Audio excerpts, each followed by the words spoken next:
Guard of owner, സർവ്വത പ്രാർത്ഥന എല്ലാം arrange ചെയ്തു. അങ്ങനെയുള്ളൊരു മണ്ണാണ് ഈ മണ്ണ്. ഐക്യത്തിന്റെയും സ്നേഹത്തിന്റെയും മണ്ണാണ്. ഇവിടെ ഒരു വിഭാഗീയതയുടെയും രാഷ്ട്രീയ അതിപ്രസരമുള്ള മണ്ണല്ല. എനിക്ക് അങ്ങനെ ഒരു ടാർഗറ്റഡ് ഫീലിംഗ് ഉണ്ടായി. പക്ഷെ ആ ടാർഗറ്റഡ് ഫീലിംഗിൽ എനിക്ക് ആരോടും പരിഭവമില്ല. ഏതാ അത് വിഭാഗീയത പറയേണ്ട സമയമല്ല ഇത് എളുപ്പം പറഞ്ഞില്ല. പിന്നെ ഇപ്പൊ വിഭാഗീയത ആരാ ഒരിക്കലും എതിർത്തില്ല എന്ന് മാത്രമല്ല, ഇന്നലെ ഞാൻ ഇവിടെ മെനിഞ്ഞാന്ന് രാത്രിയും ഇവിടെ വന്ന് അറേഞ്ച്മെന്റ്സ് കണ്ട് വിലയിരുത്തി പോയയാളാണ്.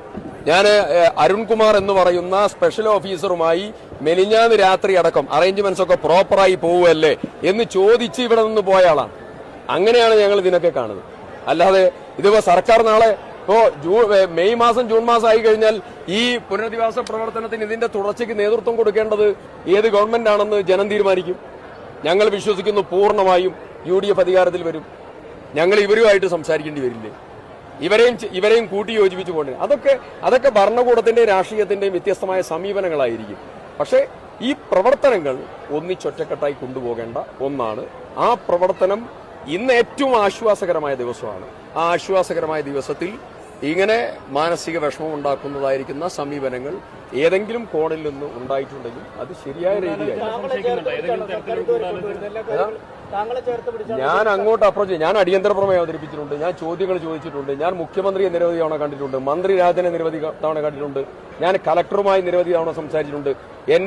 ഞാൻ എന്റെ സംസാരത്തിൽ തീരാത്ത കാര്യങ്ങളെക്കുറിച്ച് ഒന്നും പറഞ്ഞില്ലല്ലോ. ഈ സമയം അത് പറയണ്ട എന്ന് കരുതിയാണ്. ഇതൊരു ആശ്വാസത്തിന്റെ സമയമാണ്. തീരാത്ത എത്ര കാര്യങ്ങളുണ്ട്.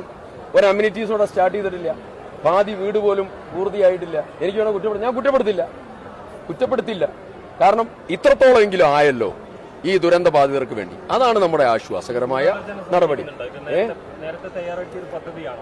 അതിൽ എനിക്ക് വളരെ കൃത്യമായ ഒരു കാൽക്കുലേറ്റഡ് ആയിട്ടുള്ള ഒരു മൂവ്മെന്റ് എനിക്ക് ഫീൽ ചെയ്തു. അത് പരിശോധിക്കേണ്ടവർ പരിശോധിക്കട്ടെ. പക്ഷെ എനിക്കതിൽ പരിഭവമില്ല. കാരണം പരിഭവമില്ല എന്ന് പറയുന്നതിന്റെ പ്രധാനപ്പെട്ട കാരണം ദുരന്ത ബാധിതരുടെ ആ ക്യൂബിക്കിളിൽ നിന്ന് ഒരാൾ പോലും അപശബ്ദം ഉണ്ടാക്കിയില്ല. ഞാൻ സംസാരിക്കാൻ എഴുന്നേറ്റപ്പോൾ അവർ കൈയടിച്ചിട്ടുണ്ട്. എഴുന്നേറ്റ് നിന്ന് കൈയടിച്ചു.